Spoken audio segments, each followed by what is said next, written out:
Happy Saturday morning. Just want to make a short video this morning. Just can't get it off my mind. I've been watching the Charles Eisenstein's most recent videos. As much as I normally agree with him, there's things I disagree with him on these ones. Trying to convince people to stop using the climate change narrative. I've had close personal friends of mine, including permaculture friends, say the same thing. But those same friends have been quiet and not said much about it on the social media. Not wanting to cause waves, I guess. I don't know what the reason would be at this point when we're given such dire information. But yeah, we do need to change the conversation from how we're not fitting in with nature. We are nature, and nature is not separate from us. But that message has been brought to us by the climate change. For years we've seen that our way is wrong. The pollution building up, the garbage patches in the ocean, the overflowing landfills, the toxic waste dumps, the runoff from our conventional agriculture, which doesn't feed the soil, it feeds the plants with the toxic slurry, blah, blah, blah, blah, blah. But we do need to use the term climate change. It is changing, it is human-caused, it is anthropogenic. So to the changes, my wife and I have found permaculture. We dove in 6 years ago. We started the design. We've been studying it about 10 years. I do want to have a quick walkthrough and just show a few of the things here, middle of October, end of the year, and how this does give us our happiness. Rather than mowing our lawns, blowing our leaves as we can hear behind us, we grow food and create microclimates. We encourage diversity. We promote life, love, and happiness. We try to show a different and better way, working on sharing and caring, not greed, ego, and me and mine, and make sure I get a little more than you.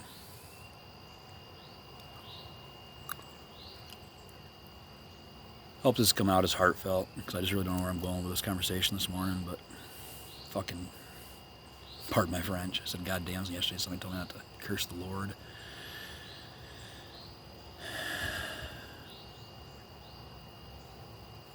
Alright, let's have a look around. This here is the kitchen garden area. Short-term annuals, stuff we eat every day. Greens, tomatoes, cucumbers, lettuces. Below that, you can see a lot of the trees and bushes sticking up, but mixed in there is long-term annuals. Corn, beans, squash, garlic, onions. We use ducks in the garden as slug patrol. While they're here, they defecate and fertilize.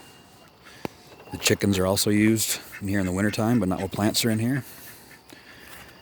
The ducks have a real soft foot, a webbed foot, so as they walk through here knocking things over, eating insects, leaving fertilizer behind, those plants pop right back up. The chickens tend to scratch and destroy things. That's amaranth, some amaranth.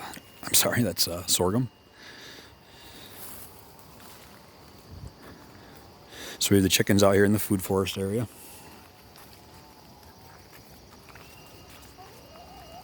Hi, Sarah.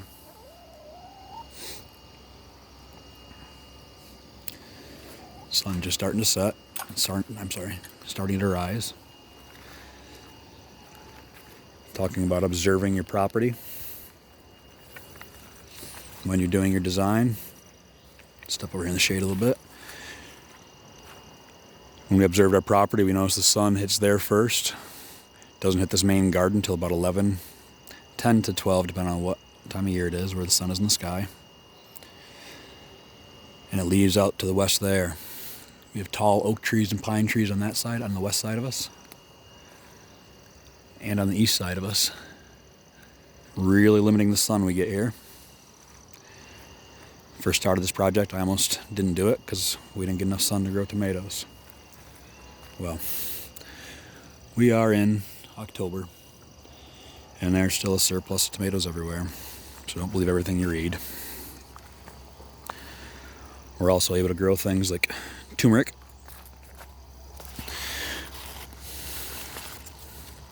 in a mountain climate. Zone 6B. Not perennial, but bringing it in, getting it outside every year in time. We grow lots of figs, strawberries. These bushes here are jujubes, blueberries.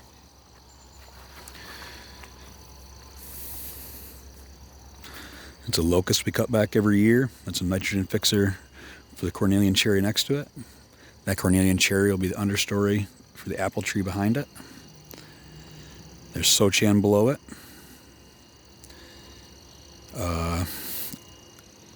A variety of different berries mixed in here.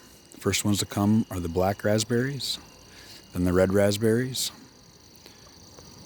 fall bearing yellow raspberries after that.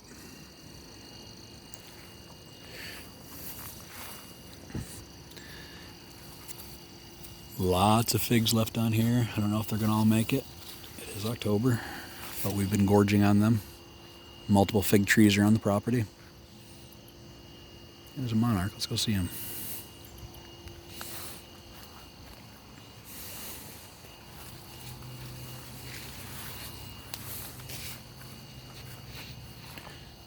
Still getting yellow raspberries here.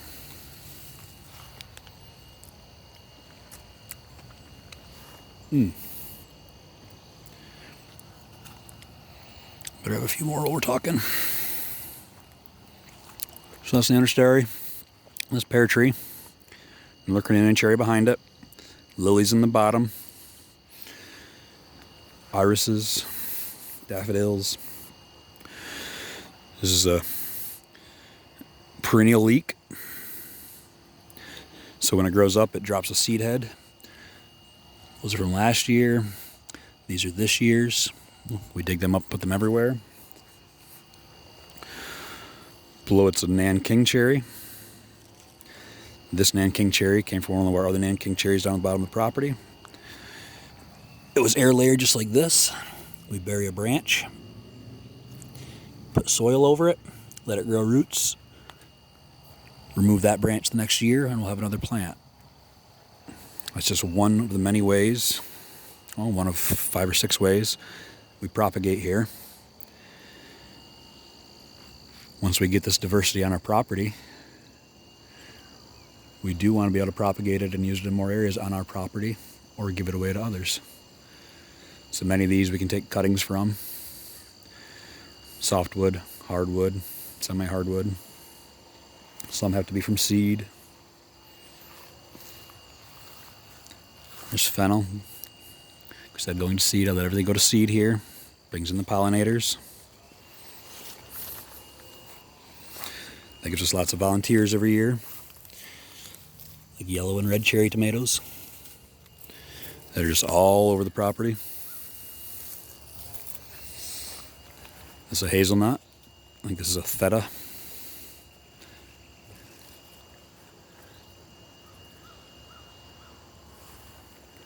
These hazelnuts are bush hazelnuts. They only get to be, oh, there's that monarch we're going to see, short-term memory. They only get to be 12 to 17 feet tall. That way they don't shade out everything else on the property, like a larger nut tree would. Oh, sweet, we're getting more fruit. There's that South American squash I talk about. The chota, geez, I forgot. I'll put it in the comments. Okay, where are we headed? Oh yeah, the monarch butterfly. Pawpaw. 1 of 4 on the property now. 3 back here, 1 out front.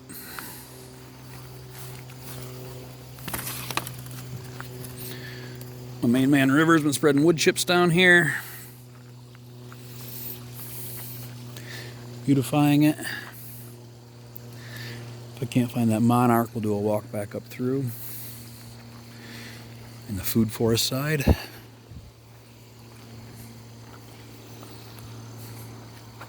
Yeah, oh, there she is. Probably can't make her out hovering over top.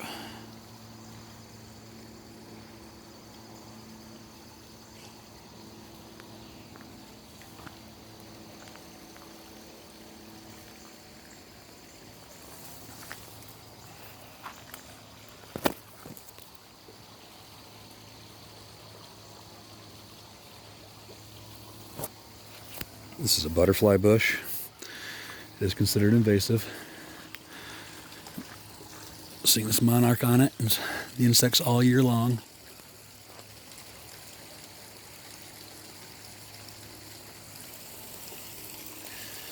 I like to question the term invasive. We're invasive.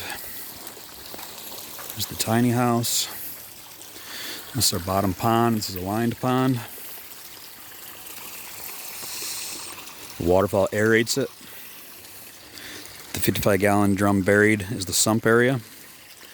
Takes in clean water off the top, allowing the duck shit to settle in the pond, catching that resource. Twice a year, once in the spring, once in the fall, we agitate this pond. That suspends the duck nutrient in the water, and we pump a third of that back up onto the garden beds, catching and storing that energy. This pond is the bottom of the swale system. There's about 15 swales coming up through here, all interconnected. One overflowing into the next.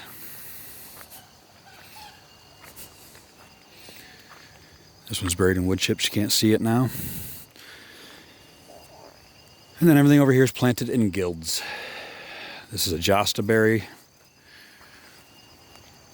In the middle is a nitrogen-fixing autumn olive. The other side is a gooseberry. This with the mildew on it is Sochan. Is that either another monarch or the same one?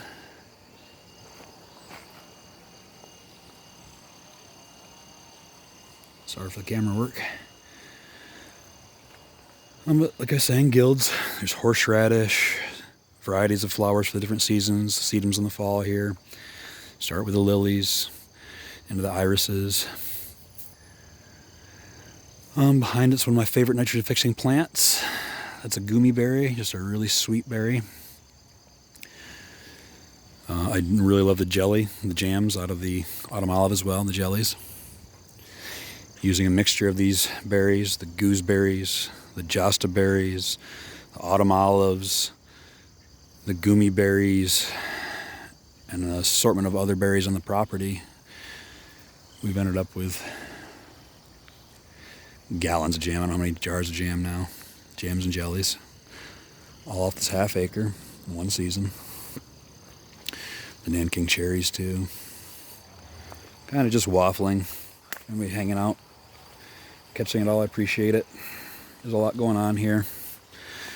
These are all blueberries in the bottom. Grapes above that. Asparagus mixed in. Chiyote squash. I believe that's what that was called. Let's go this way. This here is a Gold Rush apple. Got a lot of fly speck on the only two apples we got that made it this year, but we'll sample them. They're not ready yet. It's a late bearing. These are wine berries. This is a sour cherry. This is another hazelnut. We got 4 or 5 of them on the property. Oh, there's a hazelnut. I didn't think I got any this year.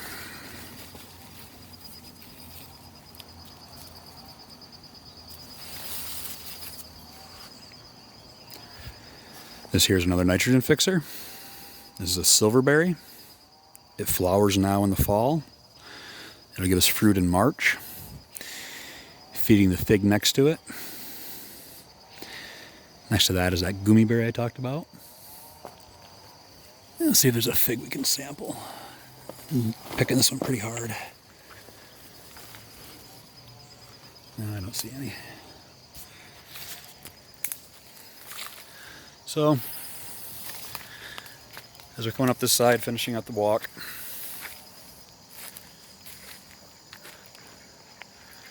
this is a half acre. Back here is only a quarter acre.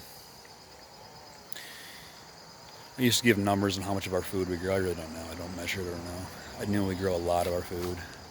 Most every meal in the summer is partially from the garden, sometimes completely. 3 meals a day, most likely there's something from the garden in it. But I think a bigger point is It's not just the food we produce, it's the way we live our life, the way we remember how we fit into nature. Because climate change is real, it is man-made, it is another symptom of our being separated from nature. The greed and the ego, me, mine, and my. That's Patty, our broody chicken. She's having some amaranth too. We started out looking at that.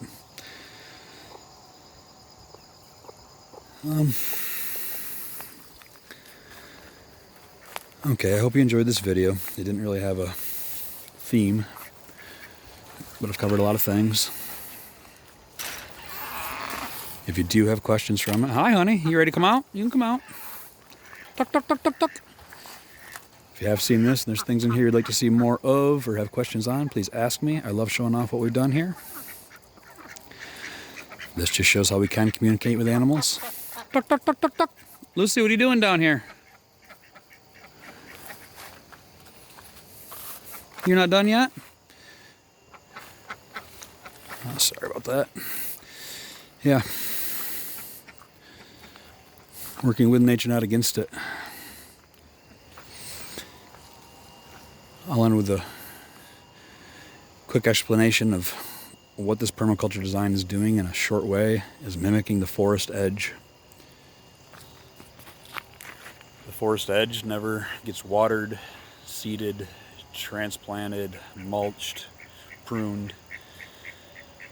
But every year it turns green from the bottom to the top, almost like it was planned that way.